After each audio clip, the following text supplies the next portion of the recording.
ચાલો હવે જે દશાંશ સંખ્યાઓ છે એમાં સંખ્યાના જે પ્રકાર મેં સમજાવેલા, પહેલો કયો પ્રકાર સમજાવેલો? પ્રાકૃતિક સંખ્યાઓ. બરાબર, પ્રાકૃતિક સંખ્યાનો સિમ્બોલ શું કીધો હતો? n. 1 2 3 4 ક્યાં સુધી? અનંત સુધી. બરાબર, થોડુંક આગલા લેક્ચરનું રિવિઝન. એટલે સૌથી નાની પ્રાકૃતિક સંખ્યા કઈ થાય? 1 થાય. સૌથી મોટી કહી ના શકાય. બરાબર, એ ચાલ્યા કરે છે અપ ટુ ઇન્ફાઇનાઇટ, અનંત સુધી. બીજો જે પ્રકાર હતો એ કયો હતો? પૂર્ણ સંખ્યા. બરાબર, પૂર્ણ સંખ્યા જેને આપણે સિમ્બોલિકલી W કહીએ છીએ. બરાબર, ક્યાંથી શરૂ થાય? 0 1 2 3 4 અપ ટુ ઇન્ફાઇનાઇટ. બરાબર, ત્રીજો જે પ્રકાર હતો એ અહીંયા બીજી એક વાત, પૂર્ણ સંખ્યામાં સૌથી નાનું કોણ? 0. બરાબર, અને ક્યાં સુધી ચાલે? અનંત સુધી. બરાબર, બીજી વાત, પ્રાકૃતિક સંખ્યાઓ બધી ક્યાં આવી જાય? પૂર્ણ સંખ્યા. એટલે આપણે એવું કહી શકીએ કે બધી પ્રાકૃતિક સંખ્યા એ પૂર્ણ સંખ્યા છે. ત્રીજો જે પ્રકાર છે એ છે પૂર્ણાંક સંખ્યા. પૂર્ણાંક સંખ્યામાં ઋણ સંખ્યાઓ ઉમેરી દેવાની. 0 1 2 3 4 આ બધું તો છે જ અનંત સુધી. આ બાજુ બીજું શું આવશે? -1 -2 -3 અપ ટુ ઇન્ફાઇનાઇટ. હવે આની અંદર શું થાય? બધી જ પ્રાકૃતિક સંખ્યા ક્યાં આવી જાય છે? પૂર્ણાંકમાં.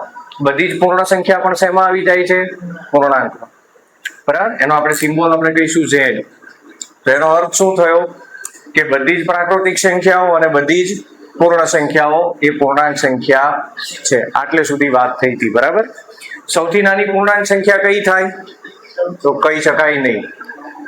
સૌથી નાની પૂર્ણાંક સંખ્યા આપણે કહી શકીએ નહીં, કેમ કે ઋણ પૂર્ણાંકમાં ઋણ સંખ્યામાં જેમ જેમ તમે આમ જતા જાઓ ડાબી તરફ એમ સંખ્યા નાની થતી જાય, અનંત સુધી નાની થતી જાય.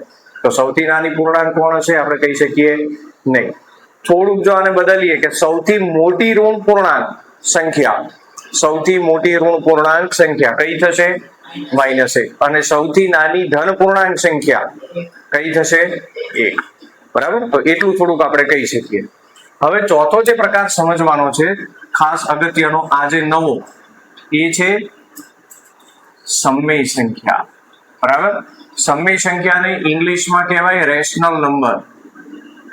શું કહેવાય એને? Rational number.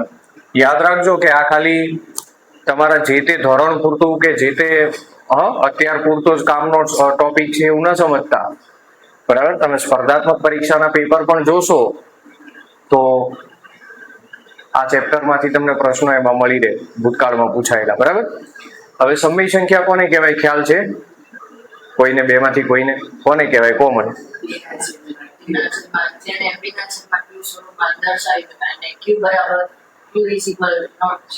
Q does not equal to 0. બરાબર, તો એની ડેફિનેશન આમ લખાય કે જે સંખ્યાને P છેદમાં Q, પણ અહીંયા શરત Q does not equal to 0 સ્વરૂપે દર્શાવી શકાતી હોય તેવી સંખ્યાને સમય સંખ્યા કહે છે.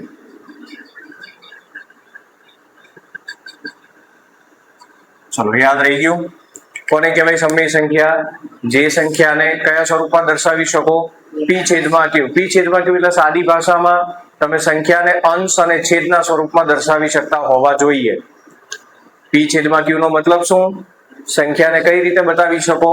અંશ અને છેદ તરીકે. તો જેને P છેદમાં Q સ્વરૂપે દર્શાવી શકો, અંશ અને છેદ તરીકે દર્શાવી શકો, એ બધી કેવી સંખ્યા કહેવાય? સમય સંખ્યા. બરાબર, હવે જો આપણે એક્ઝામ્પલ લઈએ. જો આની અંદર પ્રાકૃતિક સંખ્યામાં બધા કેવા પૂર્ણાંક આયા? ધન પૂર્ણાંક. સમજાય છે? પૂર્ણ સંખ્યામાં બધા શૂન્ય અને ધન પૂર્ણાંક. બરાબર, જે પૂર્ણાંક સંખ્યા છે એની અંદર શૂન્ય, ધન પૂર્ણાંક અને ઋણ પૂર્ણાંક બધું જ આવી ગયું. બરાબર, પણ આ ત્રણેયમાં કઈ અપૂર્ણાંકની વાત આવી? અહીંયા બધા કેવા છે? ધન પૂર્ણાંક. અહીંયા શૂન્ય અને ધન પૂર્ણાંક. અહીંયા શૂન્ય, ધન પૂર્ણાંક અને અપૂર્ણાંક, ઋણ પૂર્ણાંક. આ ત્રણેય પ્રકારમાં કે અપૂર્ણાંકની વાત આવી નથી. અપૂર્ણાંકની વાત ક્યાંથી શરૂ થઈ? સમય સંખ્યાથી. કે સંખ્યાને કયા સ્વરૂપમાં દર્શાવી શકો? પી છેદમાં ક્યુ, એટલે અંશ અને છેદ. અને જે સંખ્યા અંશ અને છેદના સ્વરૂપમાં બતાવો એ શું કહેવાય? અપૂર્ણાંક. સમજાય છે ને? ચલો, 1/2 આ પી છેદમાં ક્યુ સ્વરૂપે કહેવાય સંખ્યા? હા, તો આ સમય સંખ્યા છે કે નથી? છે. ચલો, 3/5 લખો, 5/7 લખો, 11/9 લખો, 17/8 લખો. આ બધા જે મેં ઉદાહરણ લખ્યા આમાં સંખ્યા કયા સ્વરૂપમાં છે? પી છેદમાં ક્યુ. એક સંખ્યા અંશમાં છે, એક સંખ્યા છેદમાં છે. બરાબર? તો આ કેવી સંખ્યાઓ કહેવાય? સમય સંખ્યા. બરાબર? ચાલો, હવે હું એક બીજી વાત કરું કે આપણે જે આમ લખીએ છીએ 0, 1, 2, 3, 4, 5 અથવા તો -1, -2, -3, આ બધી સંખ્યાઓને સમય સંખ્યા કહેવાય કે ન કહેવાય? આ વ્યાખ્યા મુજબ. વ્યાખ્યામાં આપણે એમ કીધું કે સમય સંખ્યાને કયા સ્વરૂપે દર્શાવી શકાય? પી ના છેદમાં. હવે આ સંખ્યાઓ પી છેદમાં ક્યુ સ્વરૂપે છે કે નથી? છે. કઈ રીતે છે? છેદમાં કઈ નથી. પણ છેદમાં કઈ નથી તો આપણે આને કેટલા લઈ શકીએ? છેદમાં 1 છે એમ માની લઈએ છેદમાં. તો હવે આ કયા સ્વરૂપની સંખ્યા થઈ ગઈ? પી છેદમાં ક્યુ સ્વરૂપની. એટલે આને પણ સમય સંખ્યા કહેવાય. સમજાય છે? તો આ 1, 2, 3, 4, 5 અનંત સુધી એ બધી સમય સંખ્યા ગણાશે કે નહીં ગણાય? ગણાશે. આ 0, 1, 2, 3, 4, 5 અનંત સુધી એ બધી સમય સંખ્યા ગણાશે કે નહીં ગણાય? ગણાય. ઋણ સંખ્યાઓ પણ સમય ગણાય કે ન ગણાય? તો ગણાય. તો સમય સંખ્યાની અંદર બધું જ આવી જાય છે. બરાબર? ચલો, સમય સંખ્યાની અંદર બધા જ ધન પૂર્ણાંક આવી જાય. હા કે ના? સમય સંખ્યામાં બધા ધન પૂર્ણાંક આવી જાય કે ના આવી જાય? ભલે છેદમાં કાંઈ નથી, છેદમાં શું ગણી લો? 1 તો આવી ગયું એ. ચલો, સમય સંખ્યામાં શૂન્ય પણ આવી જાય કે ન આવી જાય? આવી જાય. શૂન્યના છેદમાં શું ધારી શકાય? 1. સમય સંખ્યામાં ઋણ પૂર્ણાંક પણ આવી જાય કે ના આવી જાય? બરાબર? ઋણ સંખ્યાઓના છેદમાં પણ શું ધારી શકો? અચ્છા, સમય સંખ્યામાં અપૂર્ણાંક સંખ્યાઓ આવી જાય કે ના આવી જાય? આવી જાય ને. સૌથી પહેલા જે મેં ઉદાહરણ લખ્યા આ બધા 1/2, 3/5, 5/7 આ બધું શું છે? અપૂર્ણાંક. તો અપૂર્ણાંક આવી જાય કે ના આવી જાય? ચલો, સમય સંખ્યામાં દશાંશ સંખ્યાઓ આવી જાય કે ના આવી જાય? દશાંશ સંખ્યાઓ જેને આપણે પોઈન્ટ વાળી સંખ્યા કહીએ છીએ. બરાબર? એનો સમાવેશ સમય સંખ્યામાં થાય કે ન થાય? થાય. કઈ રીતે થાય? દાખલા તરીકે તમે 0.5 લખો છો તો આના બરાબર તમે શું લખી શકો? 5/10. તો પી છેદમાં ક્યુ સ્વરૂપ થયું કે ન થયું? બરાબર? તો જેટલી પણ દશાંશ સંખ્યાઓ છે એનો પોઈન્ટ તમે દૂર કરીને છેદમાં 10, 100 કે 1000 એ રીતે લખી શકો. તો દશાંશ સંખ્યાઓ પણ સમય સંખ્યાઓમાં સમાવિષ્ટ થાય કે ન થાય? તો થઈ શકે. બરાબર? પણ એની પાછી એક શરત છે કે કયા પ્રકારની દશાંશ સંખ્યાઓ? બધી જ દશાંશ સંખ્યાઓ સમયમાં નથી આવતી. બરાબર? એની હું આગળ વાત કરીશ. બરાબર?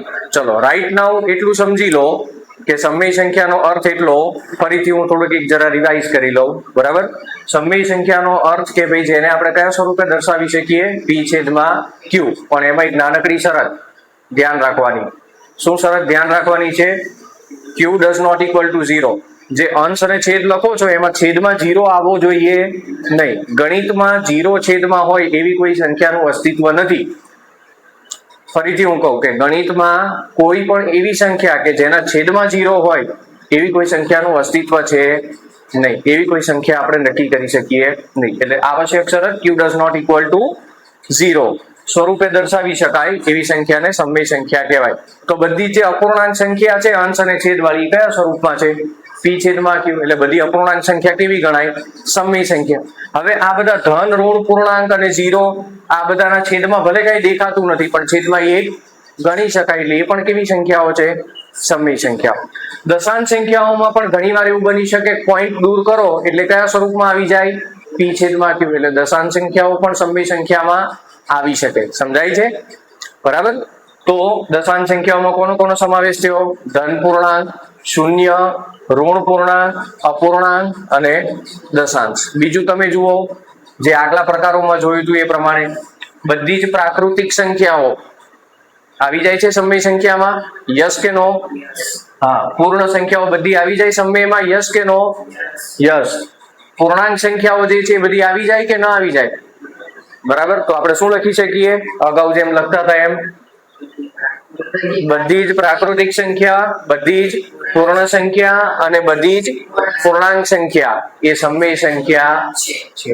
કહી શકાય ને એવું?